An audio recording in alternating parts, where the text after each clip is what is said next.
Is Illinois Congressman Raja Krishnamoorthi, who's a member of the House Intel and Oversight Committees. Congressman, welcome. First question to you, given your position on the Intel Committee, are you getting briefings, be they classified or otherwise, right now about the situation? We're getting some information, but we're not going to get classified briefings until we return to Washington early next week. And you can imagine there are a lot of questions that we have to ask of our own intelligence community about this. And those questions would be what?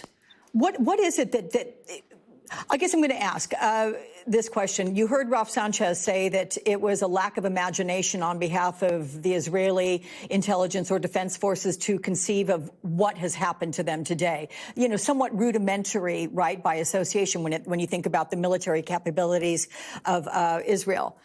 To what extent is the U.S. also not at fault, but unaware of this? Is this something you would expect our intelligence to have known about? And if it didn't, what happened? I don't know, Alex, and that's kind of part of the set of questions that we'll have to ask. We'll also want to know, who was backing the Hamas affiliates in this particular case. Did Iran have anything to do with this? Is that something, sir, that you were hearing about Iran? We have Julie Sirkin on Capitol Hill reported there was one Republican lawmaker who is saying, I believe from the Senate, who is saying that he believes Iran was involved. Is there anything to indicate that is a fact? I'm not aware of specific evidence there, but that's among the questions that we'll have to ask. We're also going to be asking, or I'll be asking, what's going on with Hezbollah on the north, because we would fear that Hezbollah would take advantage of this situation and attack from Lebanon as well. And then, of course, what are the real motives here, too? And how do we get those hostages back from from Gaza Strip? Dozens and dozens of civilians and soldiers have been taken.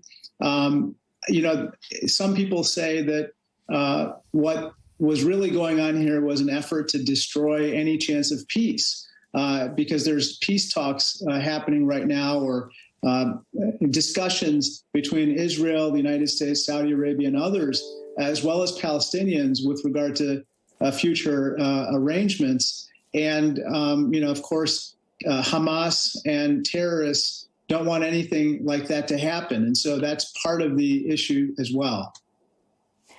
What happens to those talks between Israel and Saudi Arabia now? Is there a chance they can continue? Will they go on pause? Will they potentially completely fall apart?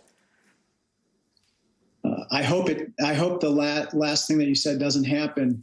I think right now, obviously, Israel is going to be 100% focused on responding to what has occurred today. But of course, over the medium and long term, I hope that we can go back to this broader discussion, because obviously, if that doesn't happen, I think the terrorists win, and we can't let that happen, even at the same time that we stand with Israel shoulder to shoulder in its right to defend itself right now. Congressman, does the fact that the United States currently does not have a sitting ambassador to Israel, does that cause concerns at all about how the U.S. deals with this? It does. On the other hand, I think that there's going to be direct, high-level talks and an ongoing dialogue between our intelligence community, their counterparts in Israel, and, of course, between President Biden and the Prime Minister and his government.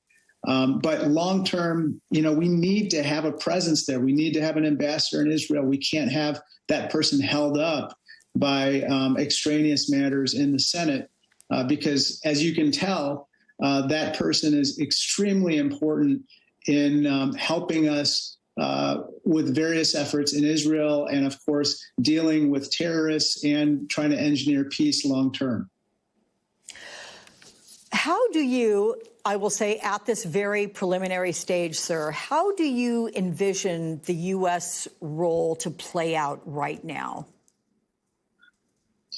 I think in the immediate term, we'll be providing intelligence. We'll be gathering intelligence, collecting intelligence, trying to do everything we can to help the Israelis do at least two things. One, recover those hostages. That's probably priority number one for the Israeli government right now. And then two, helping to prevent any further attacks and helping to clear Israel of the terrorists. that's probably uppermost in the minds of the Israeli government, and we would probably help them to whatever extent possible in those endeavors.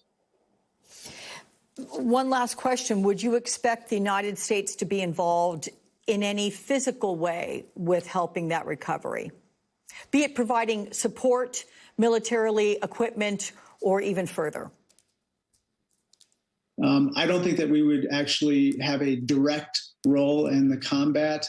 The Israelis are extremely capable on their own. However, they may request certain types of intelligence, certain types of equipment, and I suspect that the Biden administration would do everything in its power to provide whatever they need at this time.